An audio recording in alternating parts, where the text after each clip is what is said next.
Welcome to Everyday Entrepreneurs Everywhere with your host, Chris Parker.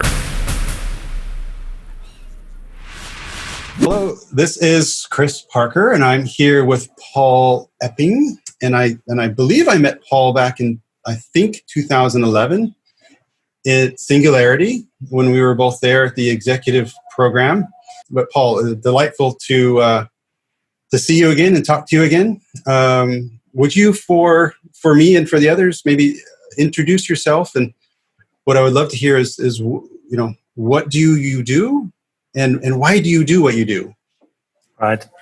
Okay. Thank you, Chris. Yeah. Thank you for the introduction. And it goes back to 2011 when we were at the Singularity University, and I believe we were the third group that ever went to the Singularity University. And today it's a big booming thing, Yeah. But we were in that early stage, very intimate. We worked directly with Peter Diamandis and the hotshots that we see today. Yeah. And that was really, really interesting. And we did some site tours. We went to several companies. What I liked most about it was the intimacy of where we were. There were not more than 40 people, all brilliant people from all kind of areas around the world, and a kind of like-minded people. Yeah. And we had brilliant discussions. And I remember that as the day of yesterday. And a little story here, Chris, before we jump into please. what I'm doing. So shortly after I came back to the Netherlands, my son had a party, and he invited all kind of friends, and I was full of what I heard and what I have seen and discussed, so I was talking about it. And then at the end of the evening, and I didn't know, he told my wife, Debbie, she said, well, Debbie, you have to take care of my dad a little bit because he's cuckoo. And Okay. and I didn't know. So years after that, I went to Russia for a project, and I lived and I worked in Russia actually for a year. Mm-hmm. And so, but Debbie was in the Netherlands, and so she got bored and whatever, and she visited my son regularly because he lived that time in a really nice place in Noordwijk, close to the ocean, and she likes it. And having a glass of wine together in one evening, she said, Vincent said, well, I have to recall that, Debbie, because that time when I told you that. Because what my cuckoo dad said, all those things, is what we see today. And so he's not that cuckoo. But what he said after that was even more important. And he said, well, so imagine what that will be in the next 5 to 10 years. Mm-hmm. So in his business now, he's a marketing manager of a US company. And he is using all those insights that I shared with him to put it in his company as well, so that company is also changing and moving ahead of the curve, and that is what they are still doing. So they are still world leader in the work that they are doing, and it's very much based on, let's say, the thinking of exponential technologies, infusing that in their company. So that is an interesting story, but it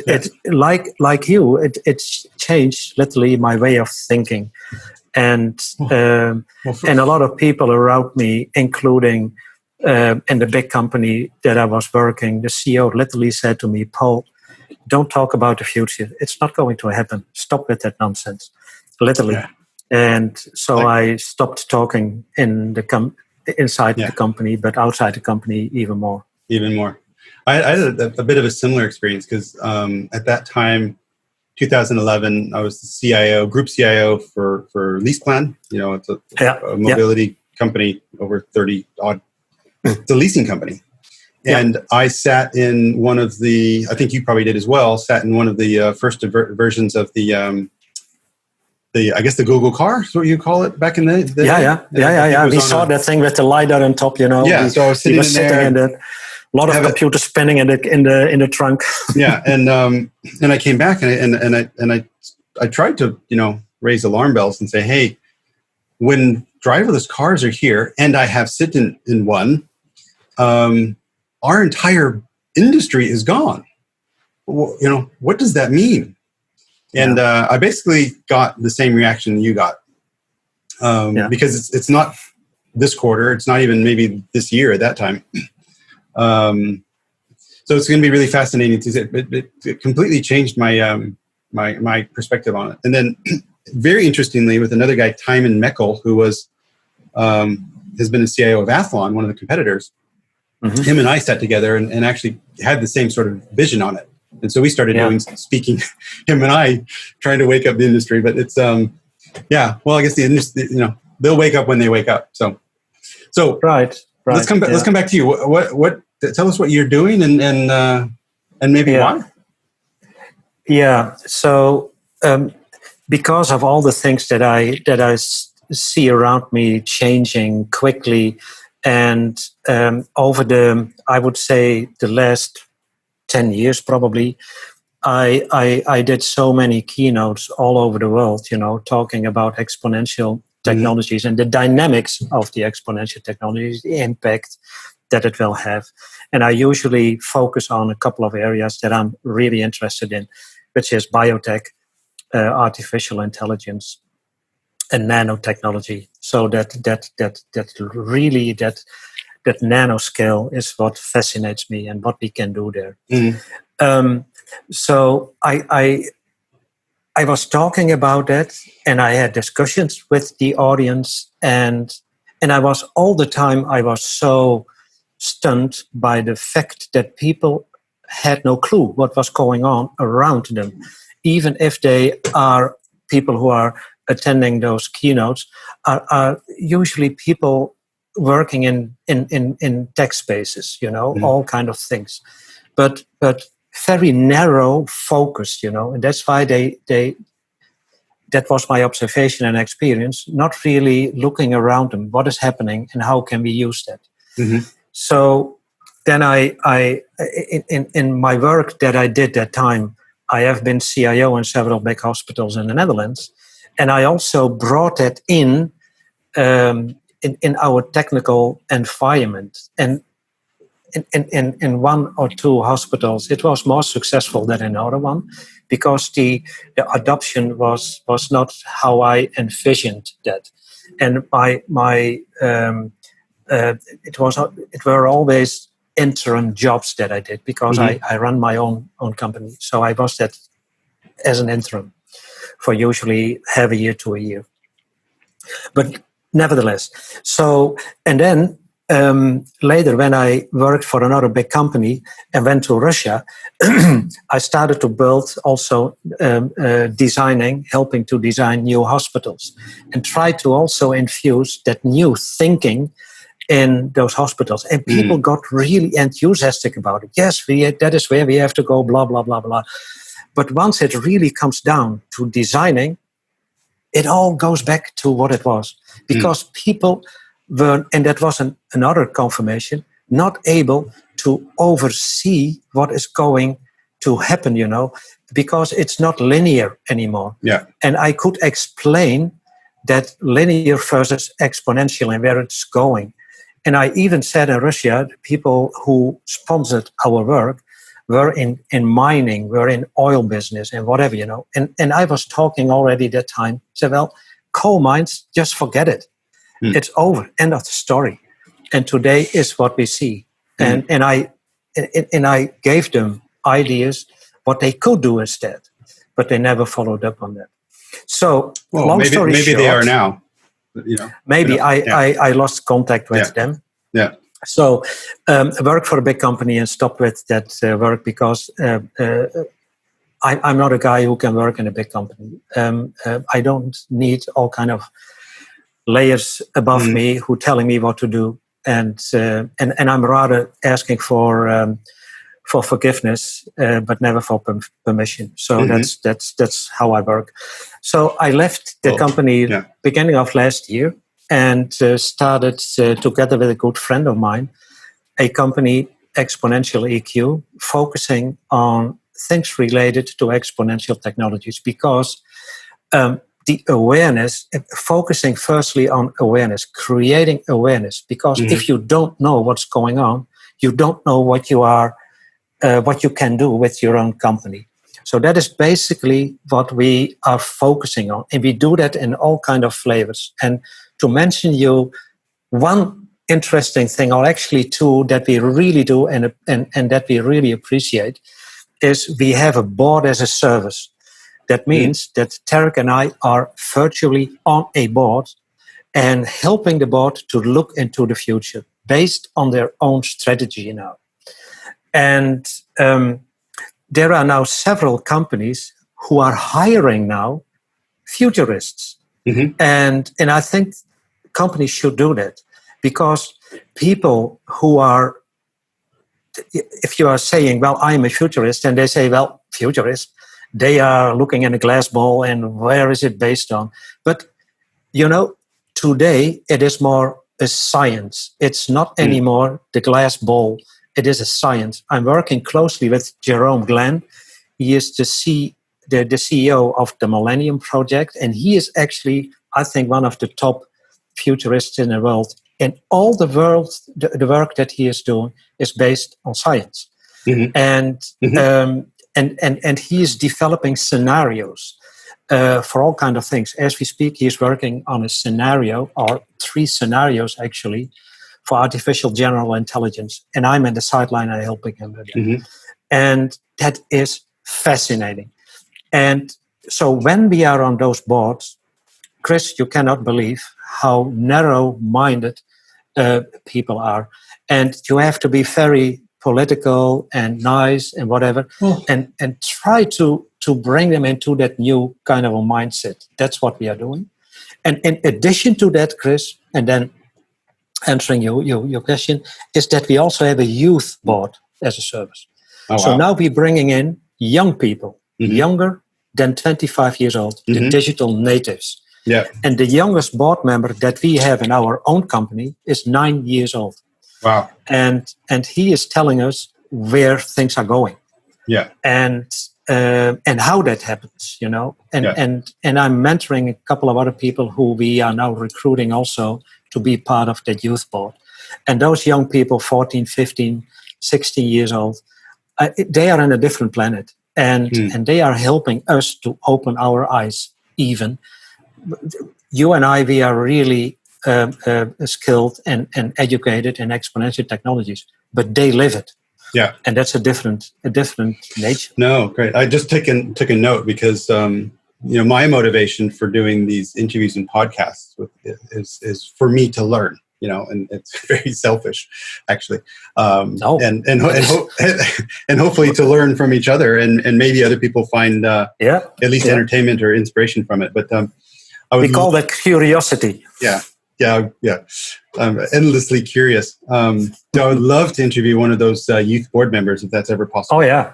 But how if there's people listening to this that have a board that could benefit from your board as a service, is it, what website or where can they go to find that?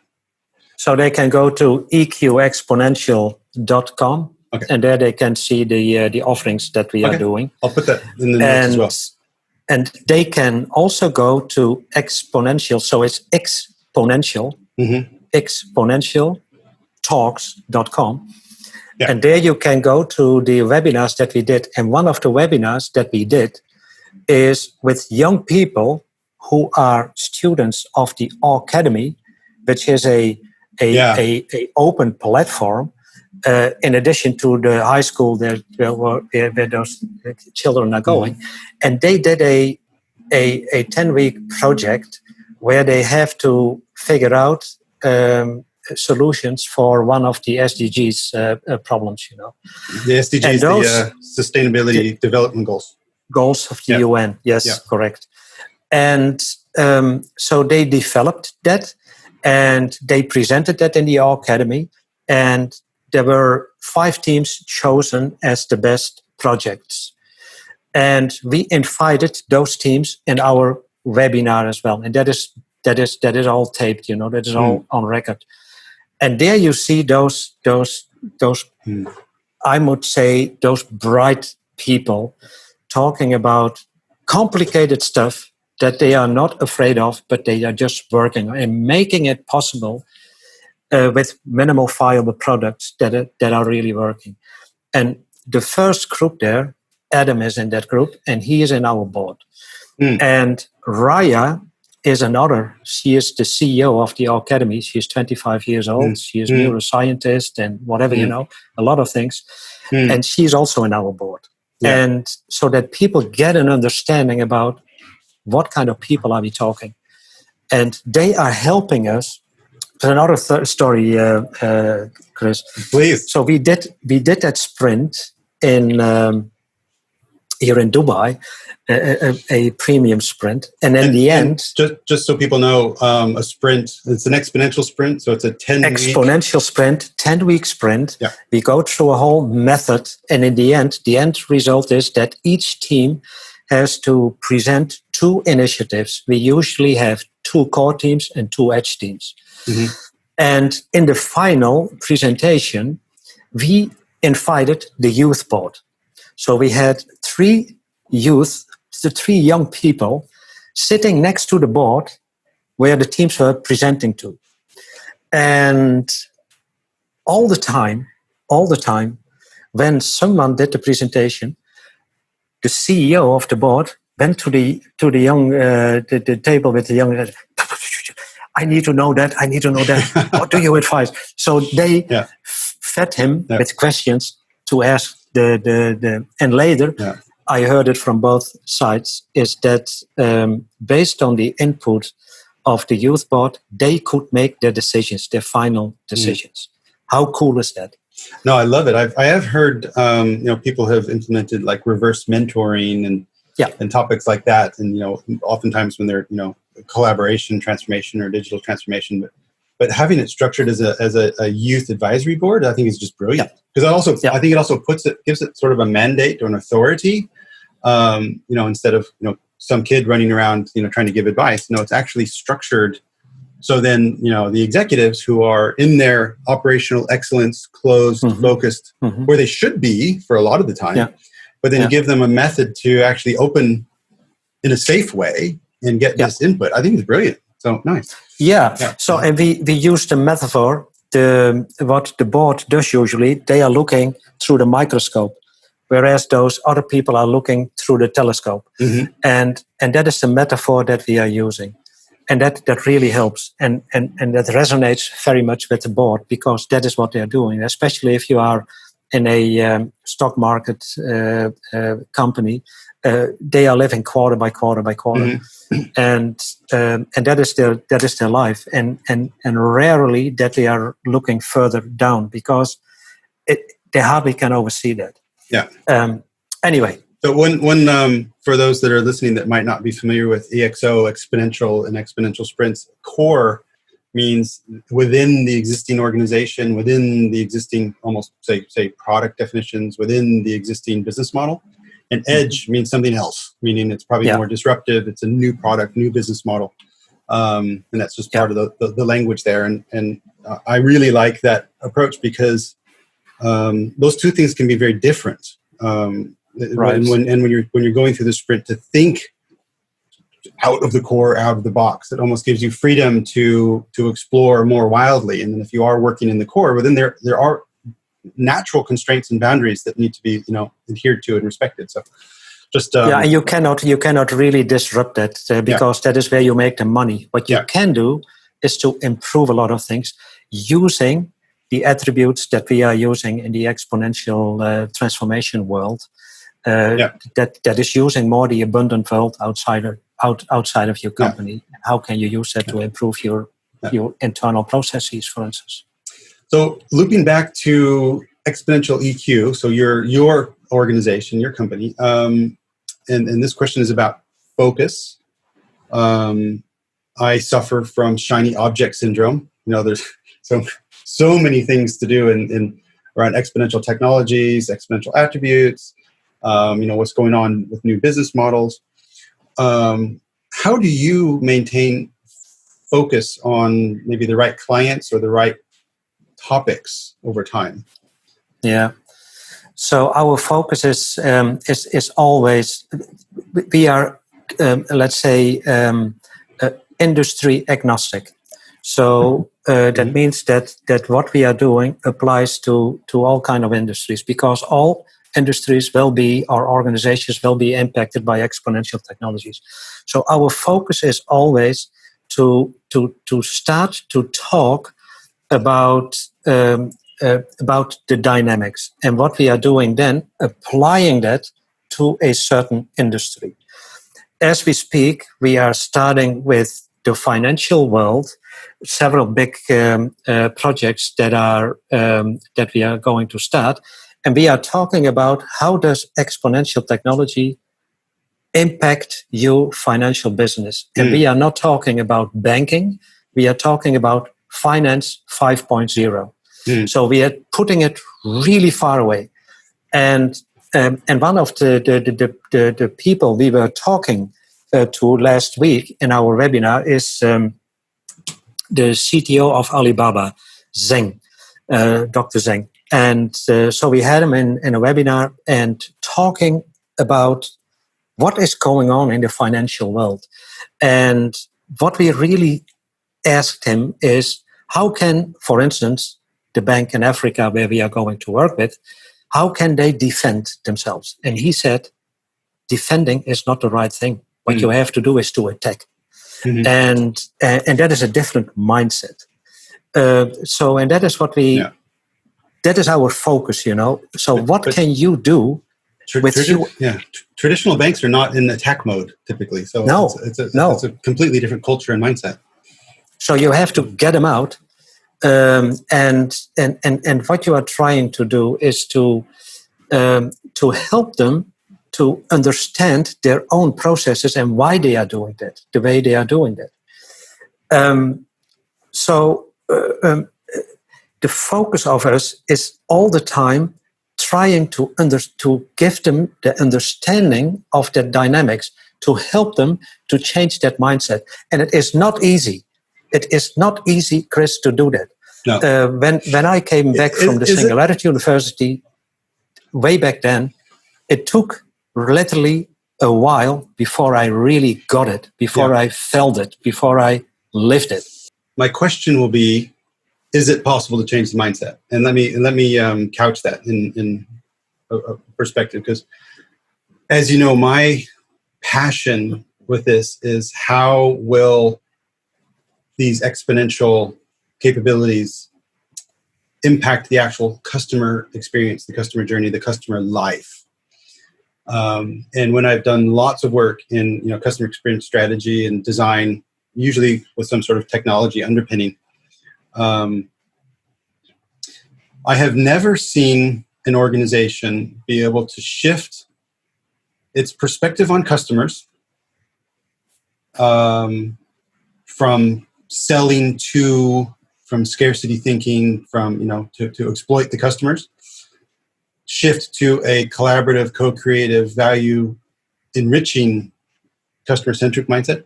I've never seen that shift happen without a fundamental leadership change, basically new leadership. Yeah. I'm curious, in your experience, and I hope you can please prove me wrong. Please prove me wrong. Is it possible for an existing leadership team to truly fundamentally change, or is it you're looking for incremental change? How could you? Yeah, I can give you an example. We were working. We did this EXO premium sprint with a construction company. Mm-hmm. And at the end of of our sprint, I kept in contact with them, several meetings, whatever follow-up things. And literally, what the CEO literally said to me, Paul, what you did was amazing work. You helped us to shift the mindset, because what people are doing in my company are talking a different language now. And during the Corona crisis, Chris, they are running 8 sprints at the same time. Because what they want to do is what can we do with the existing stuff that is going on in construction to do different things with. And they are really, as we speak, doing amazing things. They already were implementing a couple of initiatives as a result of the sprint. But there are two things. The CEO said to me, Paul, you helped us to do that, to bring that mindset going on, blah, blah, blah. You helped us to deliver that baby, and now we have to nurture it. But he said it was a rough time for the teams. They work 80 hours a week and more, and that cannot stand in the shadow of the complexity of finding an MTP. And how cool is that? Mm-hmm. That because he said, well, how can we find something that everybody understands, not only in my company, but also outside? Mm-hmm. And he literally drew me dragged me to a big, huge whiteboard in the coffee corner with all kind of small sentences, representing potential MTPs. And that is the work, And while we were there and he was talking about it, we were working on an MTP. And people came by, cup of coffee, talking, discussing. Nice. Yeah. But the other thing, that is my last thing, is what he said, well, we are now implementing initiatives. And once that is done, we are leaving because we cannot lead the company anymore. Well, that's a mindset. You're proving my point. That is a mindset shift. Yeah. So you have okay.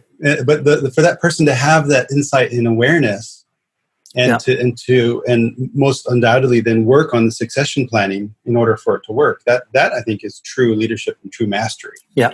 Yeah, so that is what they did, and we have to get out of the way of the younger generation. What we do, actually, we will help them in the back to do the political things, if needed. But we have to get out of the way. Yeah. We don't understand it anymore. It's profound what you're sharing. Thank you so much. And we have about 2 minutes left. We've already spoken about a little bit how people can get in touch with you. So I think in the last 2 minutes, if you would be so kind, you've used the term MTP a lot and maybe massive transformative purpose. For many of the people, in 90 seconds or so, are you able to define what MTP is and why that's so important? Yeah. The MTP is your tailwind. The MTP is what gives you energy, what gets you up in the morning, and I want to do that. I want to get that done. I want to get that. And you live it all the time. And not only you, but the people who are working for you all the time. And it should be something that connects to your heart.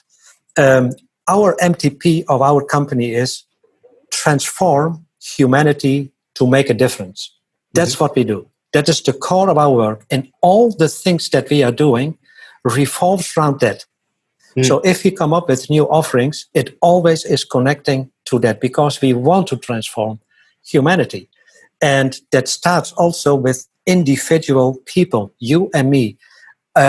Individual talks that we have with people is as important as if we are talking to a company. And if people have their own purpose and found that own purpose, then it is easier for them to develop a purpose for the company. And what does that mean? Your purpose, finding your purpose, is something that if you experience, that if you hear, that if you are that what you are reading or seeing, whatever, that gives you the goosebumps or something, Then at least that is how it works in my life. Yeah. And if I see that, then I have something. Wow. I need to understand that. Wow. And then I do some research to that. And then from one thing into the other thing, That is how I got into Singularity University. When I heard Ray Kurzweil talking in Denmark, that gave me the goosebumps because I had a natural, let's say, connection with what he was saying is what I feel. But I didn't have the tool set. The emotional connection. We are at 30 minutes. We are out of time. Learn more at ebillion.com/podcast.